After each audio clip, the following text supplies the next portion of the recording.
Hello friends, welcome back to Top Facts Telugu channel. అసలు మనం plastic కనిపెట్టకుండా ఉంటే ఈ భూమి ఎలా ఉంటుంది? ఒకప్పటి విప్లవాత్మక ఆవిష్కరణ ఇప్పుడు సముద్రాలను ముంచి వేల్స్, బర్డ్స్, టర్టిల్స్ లాంటి జీవుల మరణానికి కారణమవుతుంది.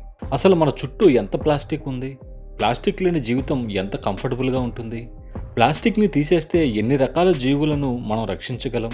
ఈ ప్రశ్నలకు జవాబులు ఈ వీడియోలో చూద్దాం. మీరు వాడే ప్లాస్టిక్ బ్యాగ్లు వాస్తవానికి న్యాచురల్ గ్యాస్తో కానీ ఆయిల్తో కానీ కెమికల్గా ప్రాసెస్ చేసి తయారు చేసినవి. వాటిని వాడిన తర్వాత దాన్ని చింపేసినా, కాల్చినా, విసిరేసినా అవి ఆకులు అలుములు డీకంపోజ్ అయినట్టు అవ్వవు. 1950 తర్వాత 6.3 బిలియన్ టన్నుల ప్లాస్టిక్ పైగా తయారైంది. అందులో 9% రీసైకిల్ చేయగా ఇంకో 12% దహనం చేశాం. దాని అర్థం ఈ నేల మీద 4.9 బిలియన్ టన్స్ ప్లాస్టిక్ వేస్ట్ ఇంకా ఉంది. ఆ ప్లాస్టిక్ వేస్ట్ని ఒక్క చోటులోకి చేరిస్తే అది మౌంట్ ఎవరెస్ట్ కన్నా పెద్దదిగా ఉంటుంది. ఈ వేస్ట్లో ఎక్కువ భాగం సముద్రాల్లో కలుస్తాయి. దాని కారణంగా సముద్ర జీవులు పొరపాటున ఇవి ఆహారం అనుకుని తిని చనిపోతున్నాయి. మన జీవితాల నుండి ప్లాస్టిక్ని తీసేస్తే కొన్ని లక్షల సముద్రాల జీవులను రక్షించిన వాళ్ళం అవుతాం. మరి మనిషి సంగతి ఏంటి? ప్లాస్టిక్ లేని మానవ జీవితం ఎలా ఉంటుంది? అసలు మనిషి ప్లాస్టిక్ మీద ఎంత ఆధారపడి జీవిస్తున్నాడు? మనం తినే లంచ్ని క్యారీ చేసే ప్లాస్టిక్ కంటైనర్స్ని, కిరాణా సామాన్లు మోసే కవర్లను అవాయిడ్ చేసినప్పటికీ ప్లాస్టిక్ లేని ప్రపంచం చాలా దూరంలో ఉన్నట్టే. ప్లాస్టిక్ ప్రతి చోట ఉంది. మనం వాడే అల్యూమినియం క్యాన్స్ ప్లాస్టిక్ రెసినాతో కప్పబడి ఉంటాయి. అది లేకుండా మనం తాగే కోలా 3 రోజుల్లోనే తుప్పుపడుతుంది. అంతేకాదు, పేపర్ కప్పుల్లో కూడా చిన్నపాటి ప్లాస్టిక్ లేయర్ ఉంటుంది. అది లేకుండా ఆ కప్పులో లిక్విడ్ ఉండలేదుగా. ప్లాస్టిక్ లేదంటే టీ బ్యాగ్లు లేనట్టే. ఎందుకంటే దాని పొలిథిలిన్తో హీట్ సీల్ చేస్తారు.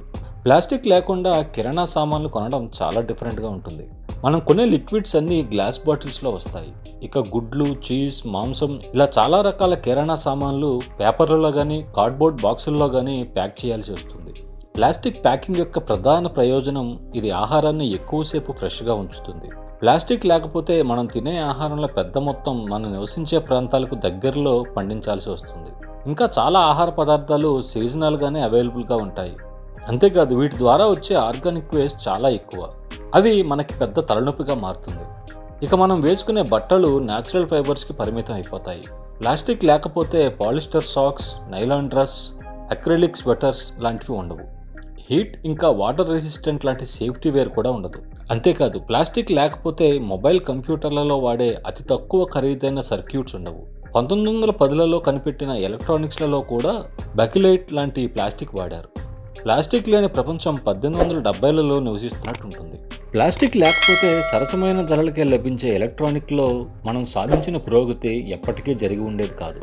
కానీ కనీసం మనం భూమిని కలుషితం చేయము. వాడిపడేసిన కాఫీ కప్పులు, నీటి సీసాలు, టూత్ బ్రష్లు ఇంకా ఇతర ప్లాస్టిక్ వస్తువులతో 700 రకాల మెరీన్ స్పీసెస్ ఎఫెక్ట్ కాకుండా కాపాడగలం. ప్లాస్టిక్ని తీసేయాలి అనే ఆలోచన మీ జీవితాన్ని ఇబ్బంది పెడుతుంది అని అనుకుంటున్నారా? అయితే ప్లాస్టిక్ బ్యాన్ చేసిన దేశాలకు వెళ్ళి చూడండి. అక్కడ మీకు ఇలాంటి చిన్న వామ్స్ కనపడతాయి.